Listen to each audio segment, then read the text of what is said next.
Hi, I'm Madonna Guy, and this is David Sheil, and we are from New Leaf Natural Therapies. David is a holistic counsellor and loves working with life roles with his clients. So you've developed this process over lots of years, David. Would you like to tell us about it? Sure thing. So at the moment on Tuesdays and Thursdays, I'm working in-house at New Leaf Natural Therapies in Maltimi Street in Wynnum, in Manly West, I'm sorry. And so working with life roles is something that is often used with grief work, but all sorts of work actually. And it's also used as a goal setting or future life planning system. And so I use this, with working with clients, whatever we're working with, I tend to use this as a background because what it does, it considers each person, their body, like how they are, their mind, how their mind's working, their heart, how they're feeling, and their soul, which is, basically how we work with self-care. Everyone's got their own technique and everyone's got their own higher power. And also taking account of how people work socially out in public life, vocationally, your study and work, it's work and money, and then also home life or private life.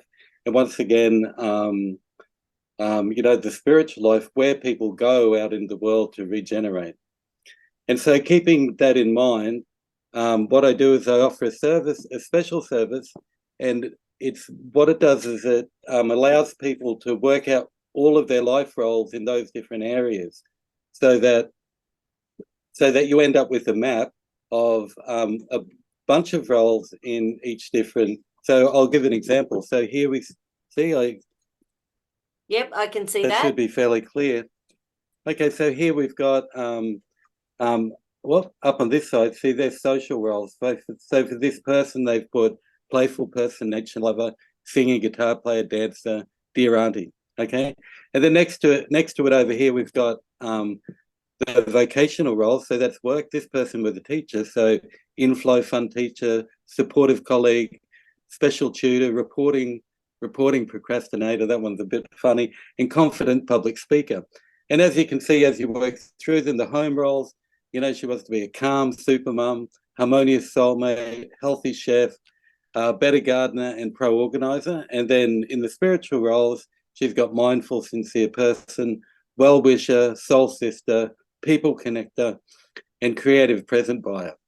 So that's an example of what people put, and etc. They had more on their list than that, but it kind of shows what people do, and what you end up with is this beautiful map, and it's like a snapshot of your life. And then, as you can see, it's got numbers next to them. So what we do with that is, this is how we start. So just say you're a teacher. So what we do, so this is one role. So this is in the vocational section. Yeah, and so it's what we do for work and how we earn our money. So she's put teacher.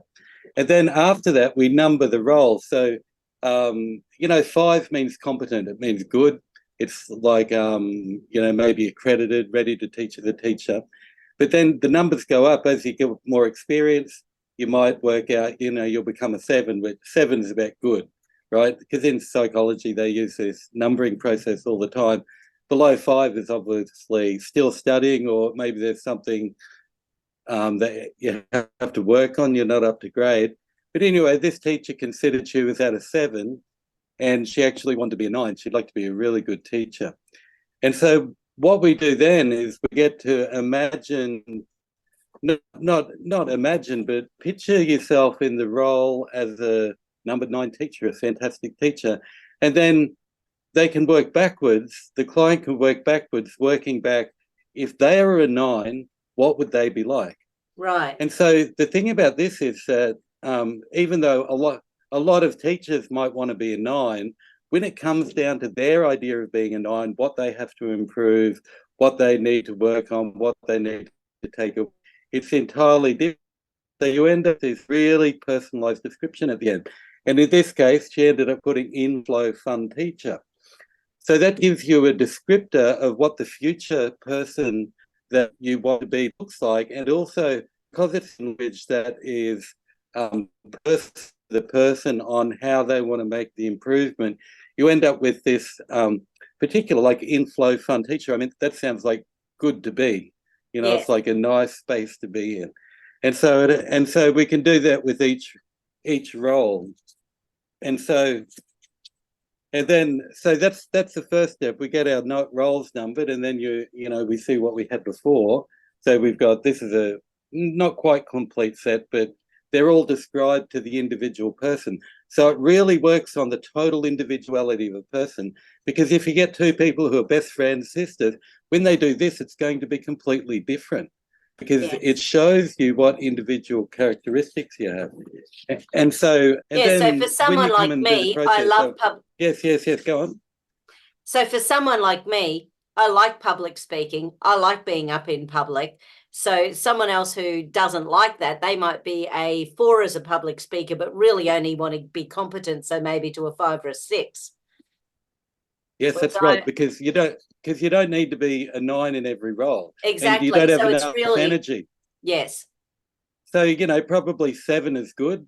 So if you have 6 and 7s for most things, they're much better than competent, and they're kind of, nice, And because if you have too many high numbers, you don't have enough energy to be perfect at everything. And so Carl Jung's idea of all therapy was, the goal was always to become whole, right? Not perfectionist, but whole. So here we include all the parts of the person's life and have standard characteristics. Everyone lives in these venues. They go out in the world, they go to work, they come home, and they go out into nature, or they go to church, or they do something spiritual.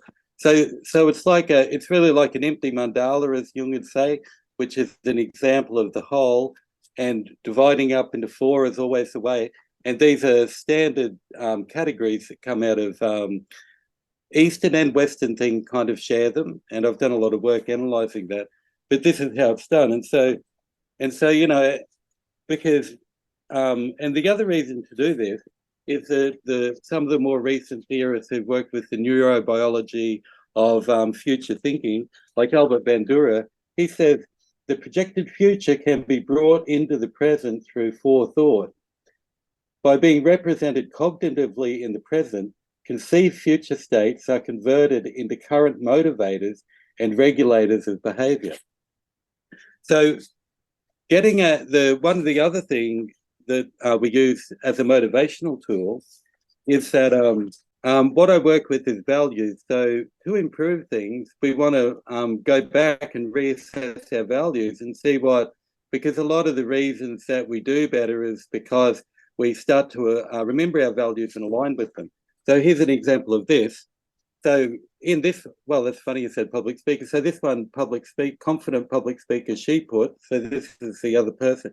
And the motivating value, she put, she wanted to be an authentic person, like in relation to that goal, right? So that she put that there so that she could, when she did do public speaking, she could, because there's those tendencies when you're speaking off to go off on a tangent or to exaggerate, but it wanted to make her public speaking very authentic. And then what was the next one? People connected. This person was a very social person. And so they made their motivating value to be a sincere, nurturing person. And so with any role, you can work out how. So we work through what the role is after we've named it and numbered it. And then you can work out your motivational value. And you can do that with all types of things.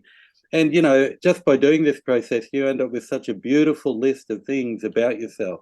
And so, to be able to just see this all in one place, like it's a whole bunch of our life roles all in one place and we can see it.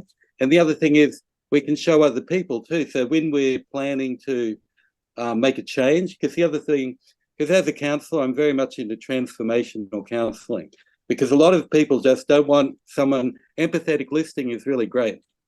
And that's a really important part of counselling. But also, people want a way to change. And so what this does, it makes you aware of all your strengths, so that when you make changes, it can cause disruption in your system. So while you're making a change, it might be working on an addiction, it might be working on a relationship, there might be a lot of things you're doing to change. But to have this set of our roles laid out and to show people, we can show people how we want to go into the future with this very easy. And it also sets up main points for our whole overall life story.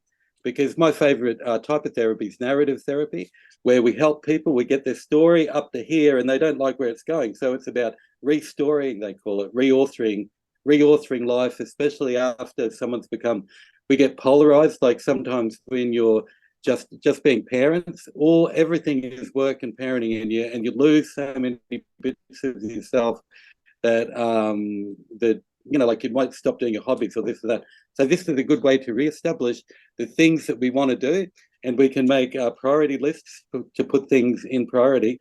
And then as we go through, if you come and do the course, there's quite I've got a nice little program that you get with to help you not only work out your roles, but how to get from the lower number to the higher numbers. So how many sessions do people need to sort of, kick it into action, or how long are the sessions? Well, it depends on the person. Usually an hour and a half is good for this to get motivated. I mean, all type of counselling, you usually need 3 sessions with anything just to get things going. Yes. To get a line, to get the story down, because because a lot of it's about understanding, because everyone's story is so individualistic and different. So you want to get enough of the past of the story to move it around. But this saves time in counselling because it actually puts things all in one place very easily. So it makes it's a very good communication tool. And another thing about it, if you write it down, like, what you write down, you can change it, but also you might reassess it in a year. Because if you make like a set of like motivating, what did I have the one before, where you have a few different roles that you are focusing on, so they're priority roles. So you can get 3 or 4 roles, like maybe, and they don't all have to be working on a problem. A lot of them are just doing what you want. And so you get 3 or 4 roles and you start really focusing on them. And what I find really interesting, when you focus on those roles, often when you really, because the same process is used for these, the numbers on these ones will naturally start to go up because your confidence will improve. The people around you understand, because you can say to your husband or your wife, hey, look at this. But these can also be done just as individual. They can be used with or with counselling, or just as an individual process. But right, so these can be used individually, so just for a person, or you can use it in couples work. Like, it's a really nice thing for couples to do, to sit down and work out what their different interests are and how they work together, and just to get a remap, especially when you've been married for a long time, to review it and go back and review it, or before in the beginning, you can really work out, or any types of interpersonal, you might be able to do with, you might do it with a friend. Mainly, it's very good for, and families might do it too, because I was thinking really good for if you can get, teenagers are often, on their phone and that these days. So it's really good to make a broader set of roles, because a lot of people have spent 6 or 8 hours and you miss so many opportunities in the day not doing that. And you can go, well, what other opportunities have I got? I've got so many parents who admit to being addicted to their phones. Their children complain to them about being addicted to the phones. Right. And so this creates an opportunity to remind yourself of all the other things you can do that we haven't been doing, because nobody expected what the internet was going to do to people. Yes. And what it's doing, it's taking up, the recent studies, and kids too, taking up really 8 or 10 hours of their day off, and adults too. And it's like, that's a lot of time, where before, say, 15 years ago, it didn't exist. People watched TV, or they had a little bit of internet, but it's this big phenomenon that's come over everyone. So this is good to help you get back. It doesn't mean you don't have to use your computer, but you might do something different on it. Yes. Right. So, because, the thing about tech is that if it's used well, so like all technology, when it's used in a really positive way, so if we're using it for learning, or maybe, more things that have a different value from just switching off, like switching off is good for a little while, but coming back and do something more practical. But so the internet is a really good thing if it's used, but if it's just used as a way to switch off, that is, switching off is good for a little bit, but you want to stop switching off and come back and take a more broad method, or broad way of looking at opportunities in life and doing a broader range of things. Beautiful. which is very helpful in healing, in any type of working through changes, and also for developing stability. Often people who are very emotional, this can help them stabilize by just, because it might be using things like distraction, things like listening to music, or, there's so many things that help people stabilize that they just have to remember to do, because it's hard to remember things. Yes. And so, especially by when, having them listed out, especially when we've been traumatized or challenged and our brain is dysfunctional, because this is what happens, and this is when right, it's so powerful to go visit a counselor, is when your brain sure, is not working and you forget what you know about yourself. We're just in the pain and the yes, trauma, we're that's not right. paying attention.